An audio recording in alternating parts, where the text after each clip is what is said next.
Welcome to the PIO podcast, a place for all things public information related for police, fire, EMS, and local governments.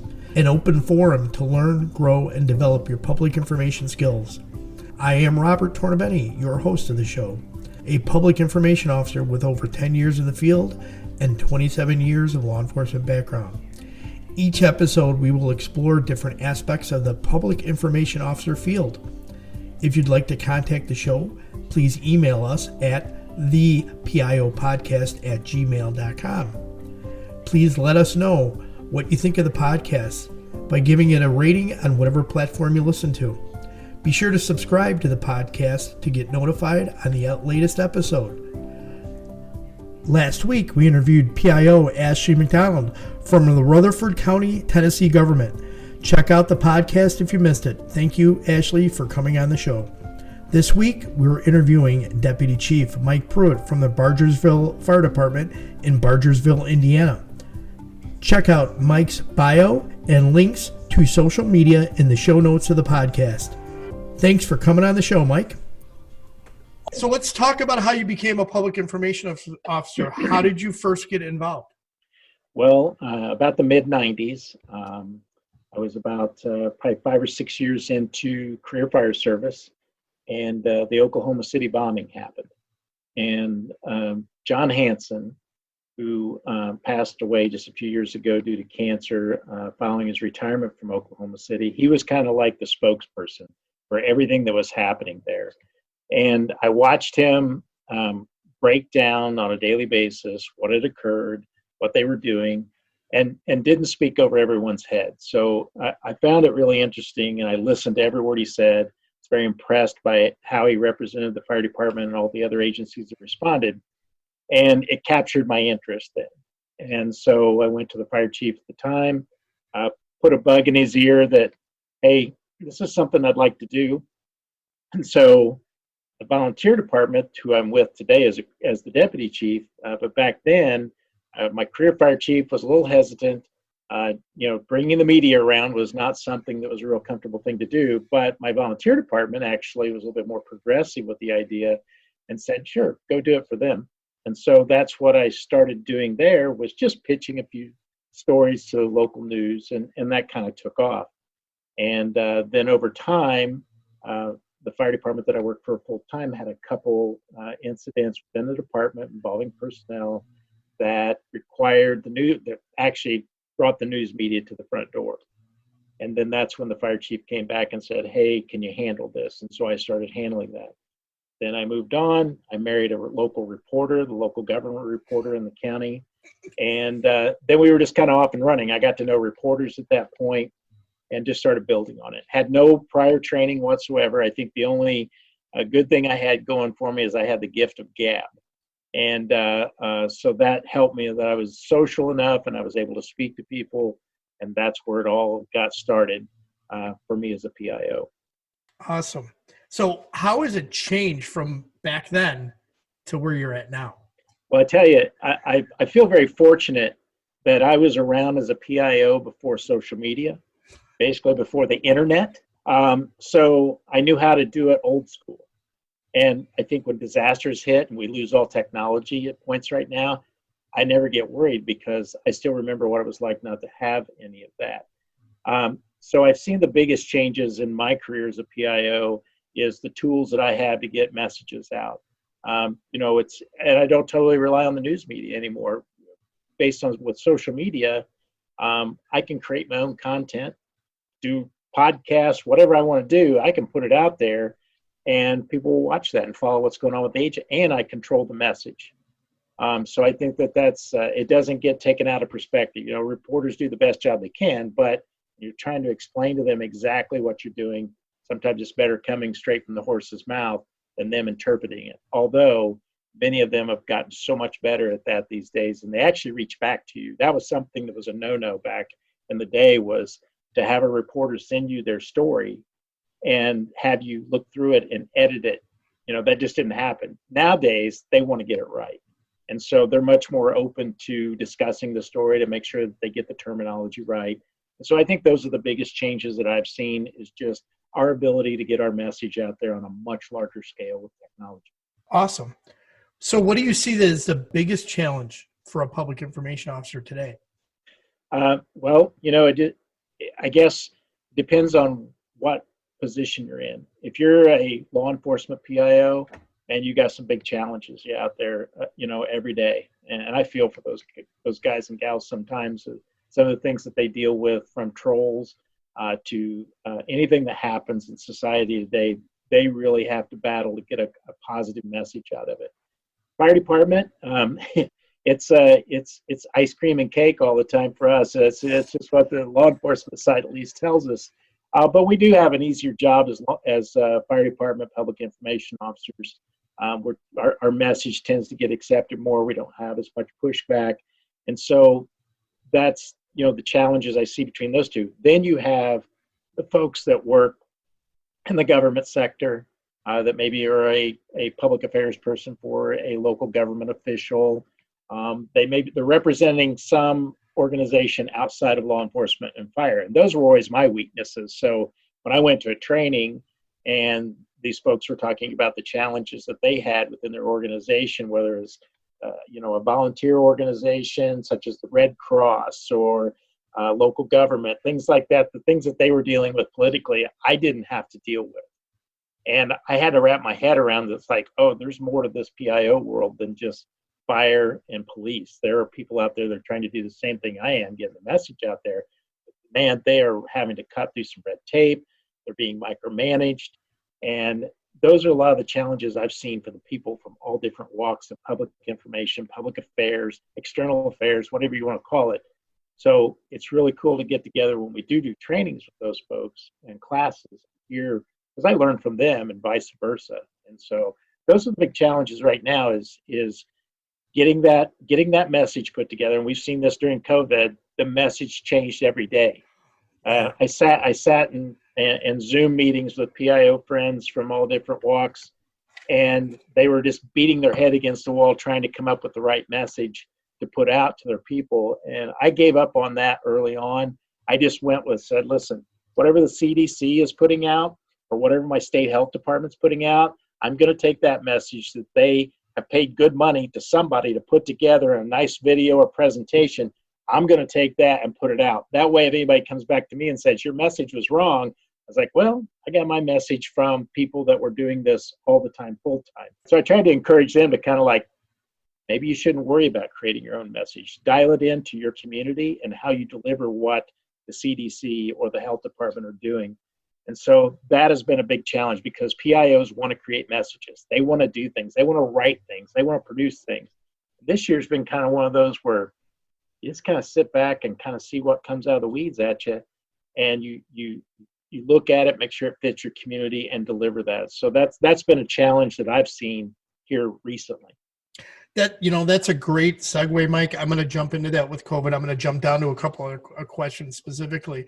With the whole change in how the pandemic has hit first responders, particularly with lack of PPE or just the high risk of exposure, whether it's within the fire service in the house or family wise, how is it done for you guys for messaging? Whether it's internally or externally when you go to a call or when you're in the house. So when this first rolled out, COVID's first rolled out, we were so in the dark. I mean, we actually, the things they were asking us to do were things we should have been doing all along, washing our hands, wearing gloves, making sure we're wearing our PPE just to reduce that cross-contamination. So internally, we had to get everybody to understand and believe what we needed them to do to stay healthy. And they did that. And we stayed healthy. During the early parts of COVID, in the earlier part of 2020, we were solid. We may have one person that came down with COVID. We weren't getting it from people outside. When we went on a call, our people were wearing PPE, we were good. We were getting it is when we were letting our guard down when our firefighters and paramedics went home or they went out in public. Then they weren't as cautious. And then they would bring it back to the firehouse. And then in the firehouse, we were kind of looking at this as this is our home. This is our family. We don't have to wear masks. We, don't have to be as careful because we're with each other all the time. Well, that ended up biting us in the rear down the road, and we had to ratchet down things, going to mask, making sure that they were doing hand sanitizer, the social distancing in the firehouse. They actually transitioned in it pretty well, because after we lost like about 20 personnel to COVID, either from exposures or actually having it, it sat in. A lot of people were getting paid to stay home, but as firefighters, I'm telling you, they don't want to stay home after, about 3 or 4 days at home, they're okay. Then they're ready to come back to work. So then they're like, I don't want to get stuck in that position. So now that internal message that we were putting out to our folks, how important it was to take all the precautions, wear your mask correctly, started settling in on them. And then the outside message, obviously, we just kept pushing the message out of what our residents could expect from our personnel showing up, especially when we got into situations where our hospitals went on diversion and we had to talk to people about not going to the hospital. So we got to kind of push that message out. Hey, we're going to show up at your door, and you might want to go to the hospital, but we're going to evaluate you under the direction of our medical director.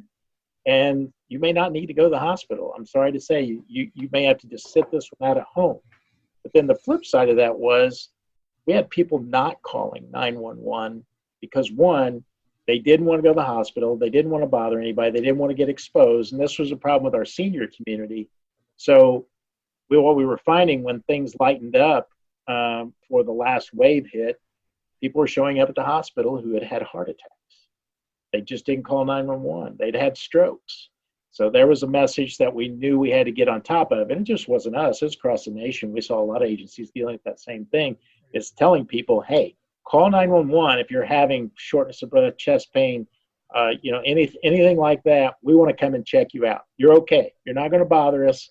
We'll come out. We'll take care of you, and we'll get you to the hospital when you get to the hospital. And I think perhaps maybe a lot of organizations, because the messaging was all about COVID, they weren't thinking that they were going to put fear into people about, just calling because they needed actual medical attention. And people were just afraid, well, I don't want to bother them because they're busy as it is. I think that's where we needed to ramp up the messaging as a society, whether it was the police side, the fire side. Because even I even know that on the police side, that people weren't calling for minor crimes that were occurring, and then crime patterns started to blow up, whether it was car burglaries or whatever, and they just weren't calling because they knew everybody was running around with that. All of a sudden, they need a police report because the insurance company won't give them a reimbursement for their loss because they didn't file the report. Yeah, law enforcement had a whole different mess going on their side. They had the domestics, the increased domestics, and people just got tired of being home with each other, I guess, and so they got their call rate went up there. Of course, they were responding on with us on overdoses, things like that. But they also cut back on a lot of things that they were coming with us on that they would normally be on the scene of, and that was good for them. They were just trying to reduce their exposure, also.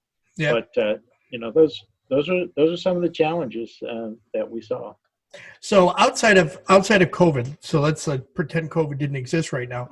As your PIO for the fire department, how do you handle that overlap with police PIOs, for example, in whether it's a major accident or it's a criminal investigation that started out as maybe a fire that there was an arson or a death involved? This was a big thing with me, working 20 years on the west side of Indianapolis before I came to Bargersville. There were many cases where the Indianapolis Police Department, they were very busy. So their PIOs were busy. We would get on the scene of anything from a fatal accident to something that was law enforcement based. And we gained the trust between each other and communicated between each other that, hey, if one of your PIOs can't make it, I can stand in. I'm not going to get real deep in the weeds, but I can at least give the news media a basic brief on what happened if we're both jointly operating on a scene. And that would happen vice versa, whether it's state police, Indianapolis Police Department. We just kind of one of the things that we had in the Indianapolis area was a group that meets quarterly with all the public information officers. So we all know each other, and we know each other's capabilities. And so I always enjoyed the fact that we openly had those conversations about, hey, can you cover for me? I can cover for you. on those types of incidents that crossed over, because the reality of today's world is that law enforcement, fire, EMS, so many things cross over now. That used to, there was the fine line in the sand that, you didn't touch that or you didn't talk about that. And now we've become more all hazards. So we have to be able to speak to things that we weren't normally used to speaking towards. People weren't so uptight about allowing the fire department to have a conversation or vice versa. So I think that's been a huge change that I've seen, at least in our area here. And I know it's not that way everywhere, but in the times we live in right now, we have to be able to work across each other's boundaries, work together to get a message out. And I see a lot of that here in the area that I live in. That's great, Mike. Thank you. I appreciate that, because I think that that's something you're seeing, like you said, across the country. You're seeing that more intermeshing of our jobs, and that's important. So succinctly putting it together. So the use of social media involving in fire service. I know it's come up, it's gotten better. Where do you think that there are areas for improvement? So the biggest thing I see, is the message. So I look at Facebook, and I'm a junkie. I follow all the fire department Facebook pages I can, and sometimes it gets a little stale. It's the same message all the time. It's real easy to post a picture and say, check your smoke alarms. Christmas tree, they show a picture of a Christmas tree. Make sure you water your Christmas tree, like I've been doing this year. So those messages get stagnant. People just kind of roll through them. So you really have to put some pizzazz in your post, whether it's video, good pictures, and that's a big pet peeve of mine is marketing the brand. Okay, so you got to spice it up a little bit so you don't look like every other fire department out there. So however you got to get your brand out there, you make it catchy. People like to tease me about the fact that I blow up turkeys every year for Thanksgiving. I don't blow up turkeys. I just drop them in a deep fryer that aren't thawed out all the way. And I don't know whether people tune in to actually get the education out of thaw your turkey or to see if I'm going to set myself on fire every year. I'm never sure. But the thing is I try to dress it up and make it attractive. And a lot of fire departments are just like, either they don't have time or they don't have a designated person, and I get that. And put some time. Use some software out there that's real. There's cheap software out there. There's things you can do on an iPhone these days that you don't need all this nice production equipment. And so you can really draw attention to your organization. And that's the biggest thing with social media right now is getting that nice product out there that grabs everybody's attention. Thanks, Mike. You talk about like using an iPhone to do video, and probably most of the time, I've never used a high quality camera. I've used, an Android phone with a decent video program on it, and been able to literally edit, drop text in there, put some kind of emoji in it, and upload it and send it out. So I agree. I think people that would overdo it, they have to, make it a big production out of it instead of coming up with a good solid message to highlight your brand, and then to highlight what you're talking about. The blowing up the turkey, that's an awesome one. People like to see that. And it's good for news ratings too. So they invite you back. Everybody looks forward to it, whether it's 4th of July and you're going to blow up watermelons, which the watermelon market is great because everybody goes out and buys watermelons, I think, to go and try to blow them up themselves. I'm sure that the stores love that one for you, huh? You served on FEMA's Urban Search and Rescue Team, the Indiana Task Force 1. As a PIO, correct? I'm a safety officer and /PIO for the team. So what kind of deployments have you been on with that, and how is the PIO role played into that? I've responded to about 20 hurricanes, I'd say, in my career with Task Force 1. That tends to be our main response that we do to the Gulf Coast or the East Coast. And my job as a PIO, now the interesting thing is that if we go back probably 5 or 6 years, let's go back to Hurricane Katrina. So I didn't go to Katrina, but after Katrina, we saw the U.S. Coast Guard take all of what they did during Katrina and package this up and show doing rescues and and putting so much out there, content out there, that appeared that nobody else did anything but the U.S. Coast Guard down there. Now, we know that's not true, but the thing is that people just didn't have good messaging in place. And FEMA, the urban search and rescue teams, were one of those. And for all the right reasons, there was a lot of operational security things that they wanted to be careful with. And so we didn't see a lot of what the FEMA urban search and rescue teams did during that time period. And that also went for some storms after that. Hurricane Maria was my first opportunity to really start doing work as a PIO. I'm sorry, Irma, then Maria, where they loosened the reins on the teams and they loosened the reins on the PIOs to create product, to get it out there, to show what our teams were doing on these urban search and rescue deployments. And it was good because, every year we're going to Washington, D.C. to battle for bucks for our teams. And so showing what we do, obviously, is a visual that helps get that. So I was told, going to Hurricane Irma, I was deployed with the FEMA Incident Support Team, which is the overhead team that manages the teams deployed. And my specific job was the PIO. And I was told, create social media sites or on Twitter and Facebook for the teams. And we did that. And we were able to start putting content out to show what the teams were doing on the ground, whether it was doing search and rescue operations or whether it was just doing humanitarian work.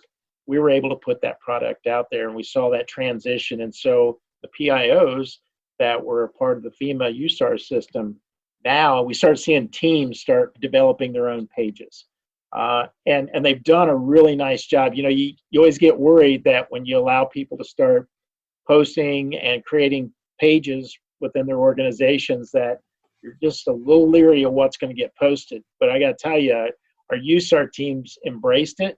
And they have put some really cool stuff out across the country. And then we've also, on deployments, been able to use our own social media pages, which has been nice for our PIOs to do, to show the work being done. So now we're right there battling with the Coast Guard and all the other groups now to try to show what we're doing, to know that when people are talking about their taxpayer money going to programs at FEMA, like the Urban Search and Rescue Program, that money's well spent because our folks are working very hard out there during these natural disasters. So you bring in this point about being strategic in your plan prepping with social media. I think that a lot of agencies, they're learning the lesson about being strategic because you brought up the thing about dollars. Getting that visual out there, that messaging out there about what you're doing helps you in the long run if you need to go back to your municipality or the constituency to get funding for your programs.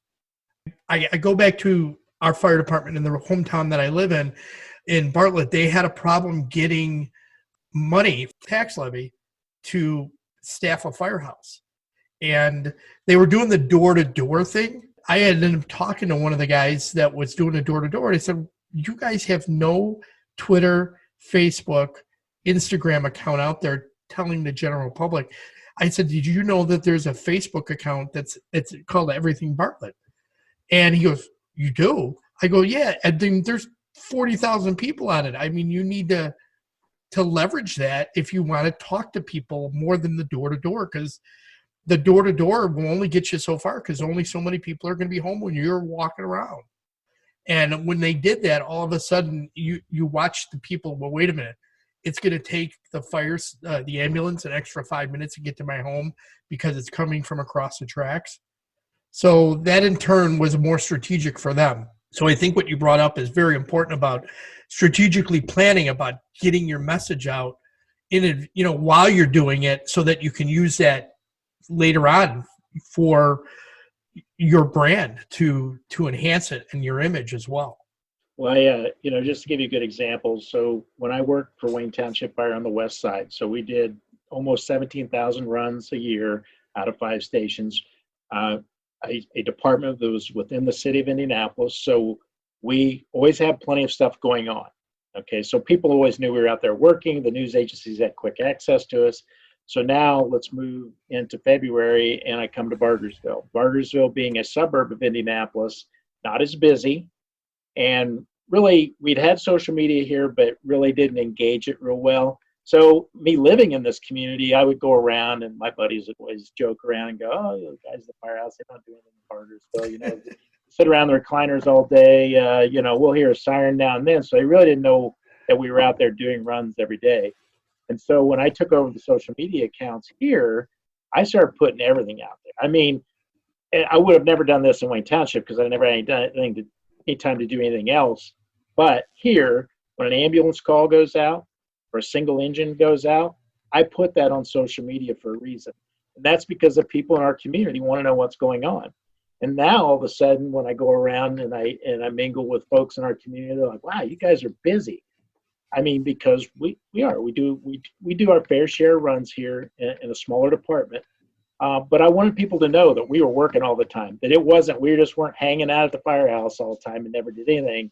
And so I think that changed the perception of this department a lot when we just started putting every run that went out, it went out. So they heard a siren, they immediately went to Facebook. Oh, they're going on an EMS call. Oh, they're going on power lines down. They're going on a car accident or going on a fire. So they knew what was going on in their community. And I think that that's helped us a lot, which when we go to ask for dollars down the road and we're trying to justify our budget, now we're presenting ourselves, but now people know that we're busy. Right. And so I hope that pays off for us moving forward in the future. And I'm sure it will. I do know that when the messaging goes back and forth, or when you're giving people, like we would put road closures because of an accident or give them directions to go around an accident, people would respond. They're like, oh, thank you for putting that out because I can go around it now. And some people don't rely on like traffic apps like Waze or one of those other ones that crowd manages. But the advantage of us doing that is it gets our image out there all the time, and then they become aware of it so much more. Like you said, when you got to go for those dollars, they know you're busy. They know you're working. So where do you see the next step? Since you're on the emergency management side, the fire side of it, where do you see social media going on the emergency management side? So the one thing that on the emergency management side with social media is sometimes we can we want to make sure we don't take it on the emergency management side. We want to make sure that we don't take our social media to the point that people just think it's all fun and games. It's just, we want to make sure that they know that this is a tool for them to get information during a crisis.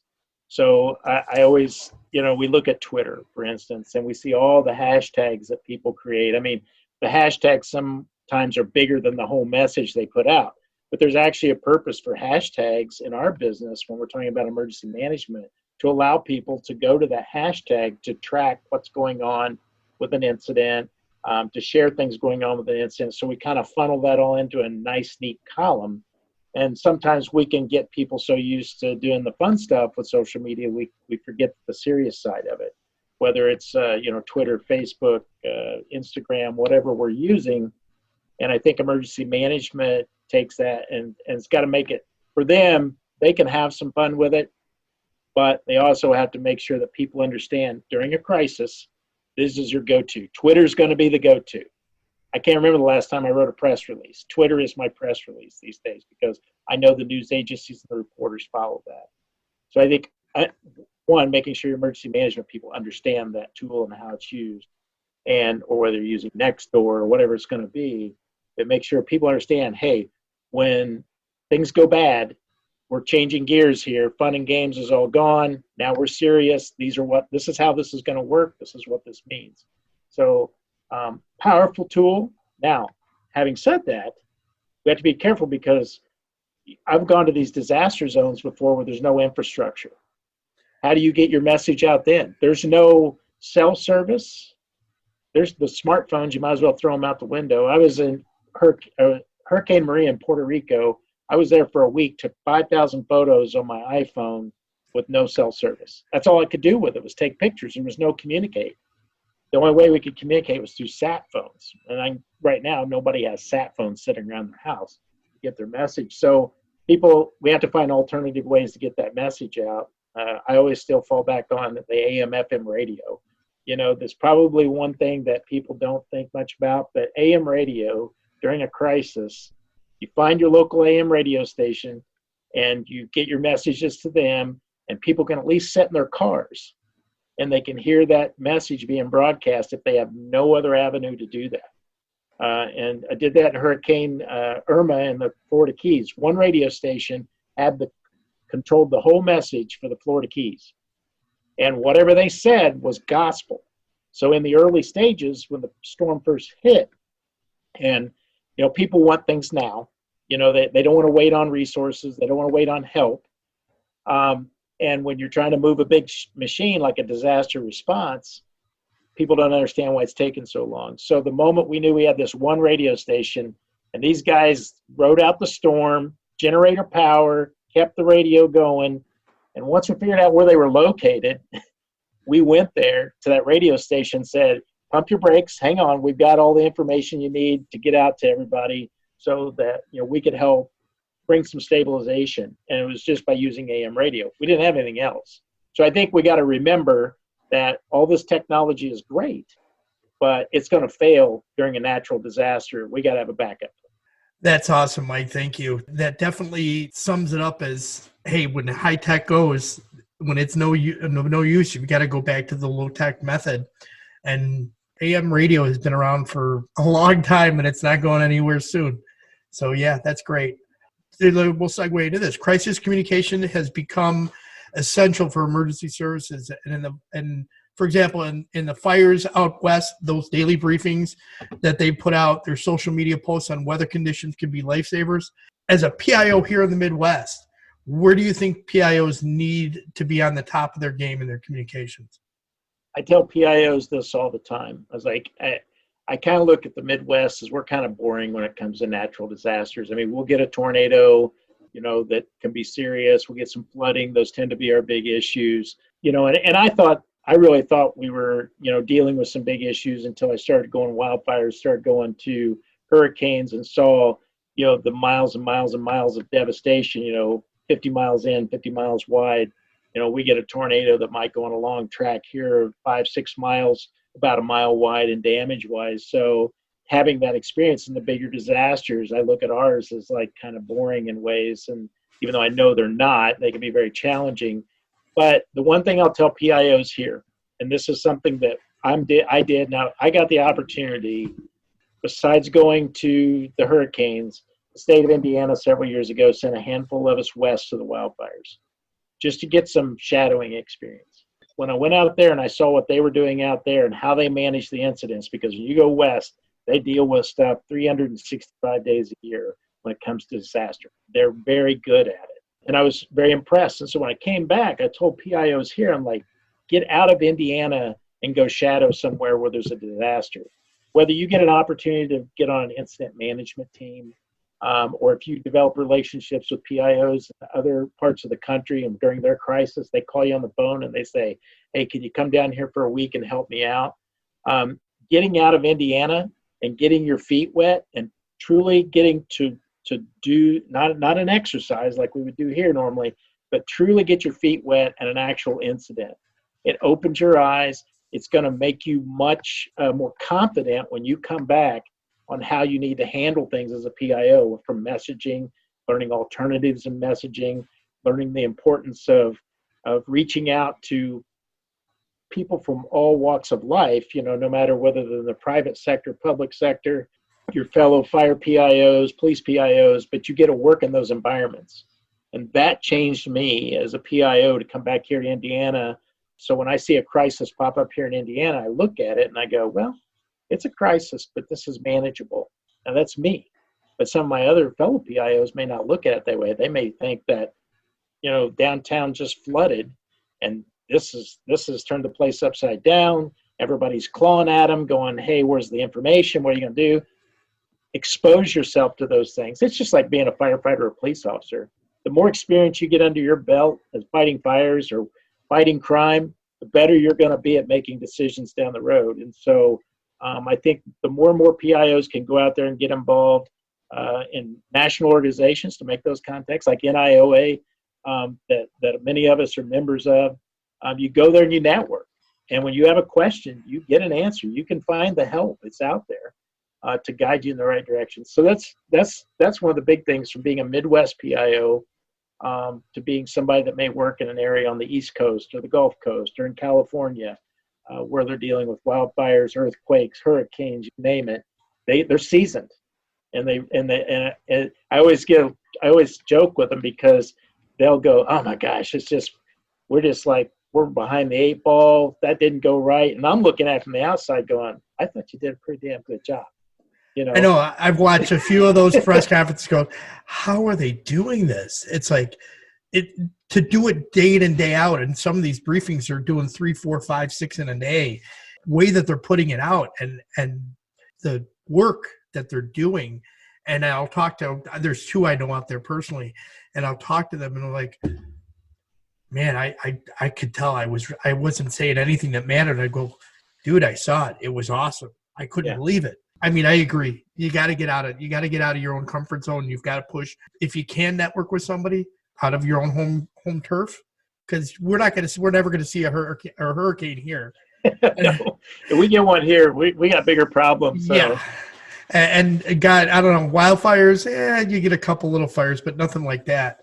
All right. So you kind of talked about networking. I'm going to jump right over that question because we already know networking matters. Do you make your own content and graphics? Yes, I do. And so one of the things that we've saw the transition in the news industry is they've scaled back. They've changed how they do things. And so when I first started as a PIO, it was normal to see a reporter and a photographer show up, whether it was local print paper, TV station, radio stations even, coming to the scene of a fire and put together the full package. Well, over time, budgets have been cut back.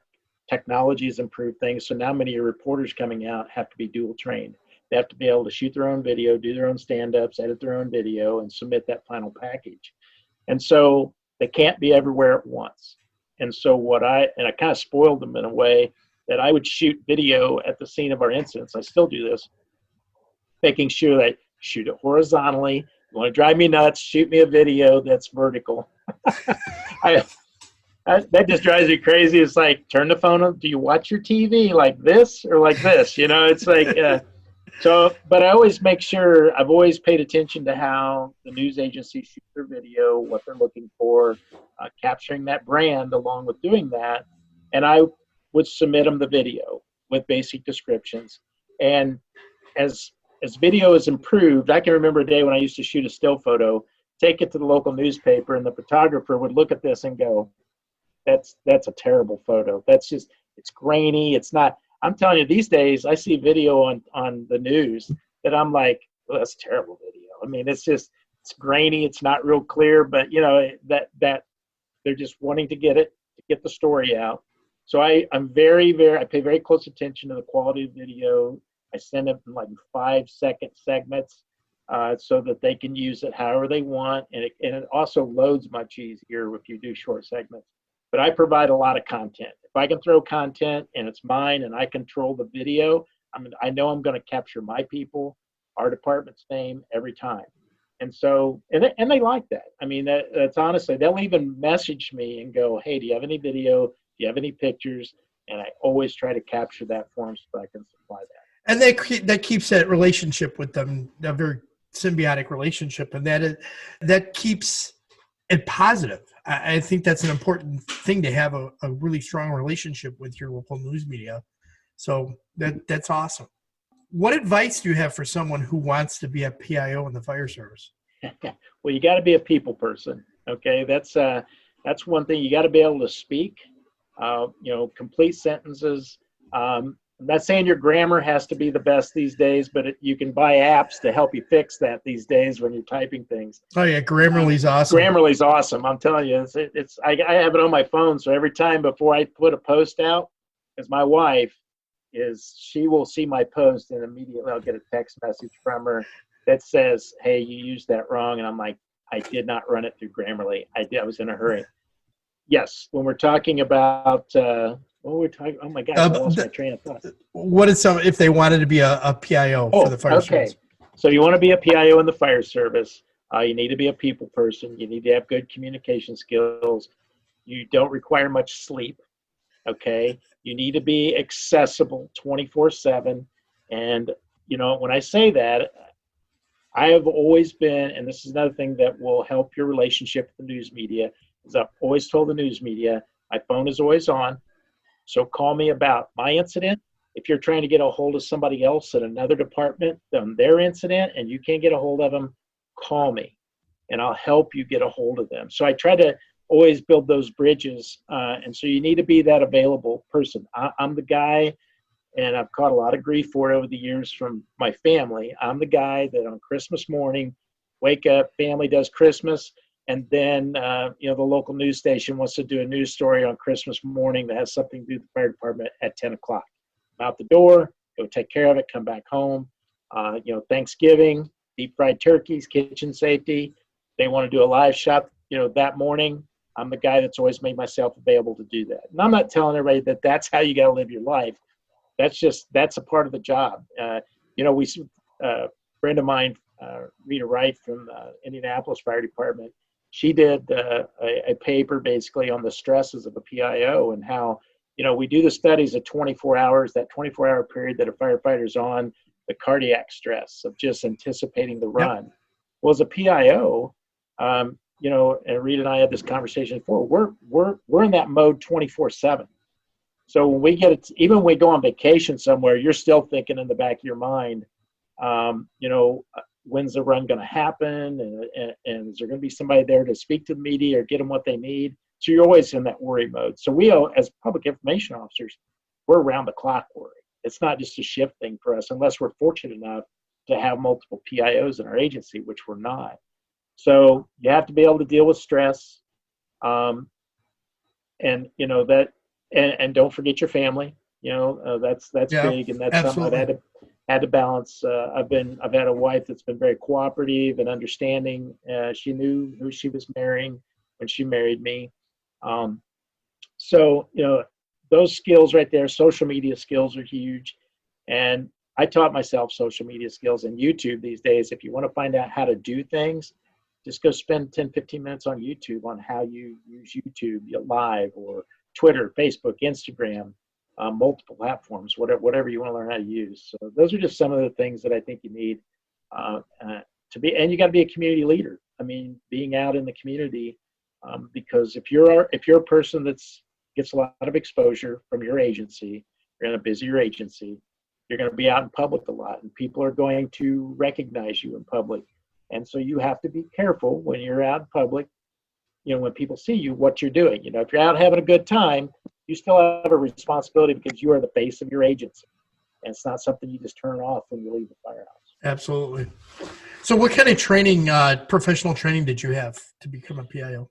In the beginning, my training basically came from talking to reporters and what they were looking for. And then watching guys like John Hanson, or I can remember PIO from Indianapolis, John Gammon years ago. I watched him, talk on TV and tell the story.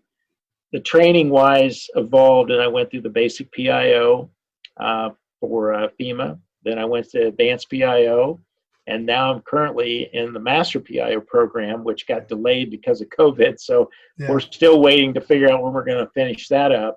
So those were the 3 levels of training that I followed sequentially. There are a lot of there's social media training out there. The FEMA website, the FEMA site has a lot of different trainings you can do. Those are the main ones. And then you'll hear, like, say yourself, if you're going out to speak to an organization or at a conference, go to those and learn what other agencies are doing and their experiences. And that's how you learn more about this job, and then getting to actually use your skills. Thanks, Mike. I appreciate that. Last book you've read that you thought had an impact on you? So I read a book, and see where I set it at here. Let me grab it. I don't know if you've heard this story about Tyler Trent. So Tyler Trent was a student at Purdue University. And you talk about an inspiring story about a kid that was embraced by the university. The football team. Yes, the football team embraced Tyler. And this book right here, I ordered it and I started reading it about 3 months ago. I finally got a chance to read it. And it's just Tyler's experiences, how the university embraced him, and how he just, having the terminal cancer, but how he just kept such an optimistic attitude during tough times. And so I think these are the types of books as PIOs we have to go and read to keep us inspired. I'm that type of guy, either music, and I'm an audiobook guy. So this was the first time I actually sat down and picked up physically a book in years to start reading, because you're always on the go as a PIO. You're going. So you're just listening. And so I would recommend this book to anyone as I move through this, because it's pretty inspiring, especially if you were following his story locally here. And, anytime that he can predict beating Ohio State, I'm okay with that. That's a good thing. Because I'm a Purdue Boilermaker fan. I'm in Purdue Global's. I'm working on my bachelor's degree right now after all these years at 55. It's checking that box. And great university. Get the opportunity to follow the Boilermakers. Thank you. That's awesome. Mike, so you answered my next question, favorite sport, favorite team. So you said it's Purdue.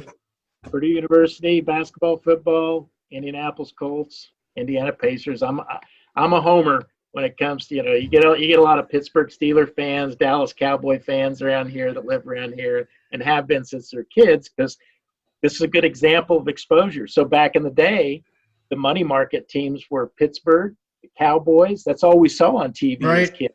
So that's why they have such a huge following back then. So take your fire department, make it a Pittsburgh Steeler, make it a Cowboy, Dallas Cowboys team, make it America's team, right? There you go. Nice, Mike. I love it. All right. So last question here. Favorite food? Oh my gosh.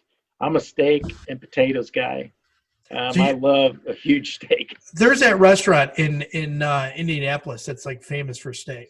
St. Elmo's? St. Elmo's, that's it. Yeah. There's shrimp and steak. There you Excellent go. Shrimp and steak in Indianapolis. But yeah, I'm a meat and potatoes kid. I grew up on the farm. We still raise livestock. So I love a good pork chop, a good steak, baked potato, you name it. I'm good to go, and I'm happy. Can't beat that. All right. Anything else you want to share today? So one thing I wanted to add, when we talk about social media platforms, one of the things that I do is I embrace every platform out there. Instagram, Snapchat, TikTok. We brought on, even though the president was going to shut down TikTok, which I got a little worried there that I was going to lose a platform, but TikTok, Facebook, Twitter, it's important as a public information officer that we stay up on all those, because we reach a different group of people with every one of those platforms. And Facebook to me is still a huge go-to because it crosses such a broad section of the folks in our community.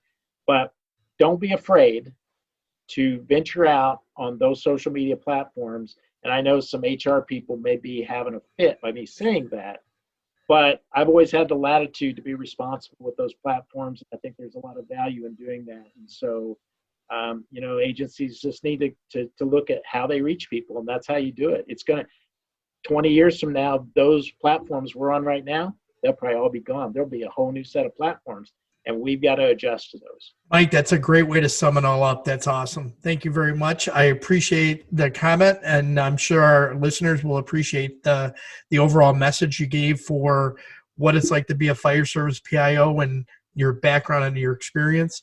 Thank you for everything that you've done through the pandemic and serving your community. And we look forward to hearing from you again in the future. Well, thank you very much for having me on. It's been an awesome time. All right, Mike, take care. Be safe. Happy holidays and Merry Christmas. You too. Take care. That was Mike Pruitt. Feel free to contact Mike on social media. He's a great resource as a PIO. Thanks again for coming on the show. Next week, I will be talking about strategic communication plans, what are key factors to consider, and how to go about creating one. That is it for this week's show. We appreciate you listening. Share this podcast to help us grow. And until next time, be safe.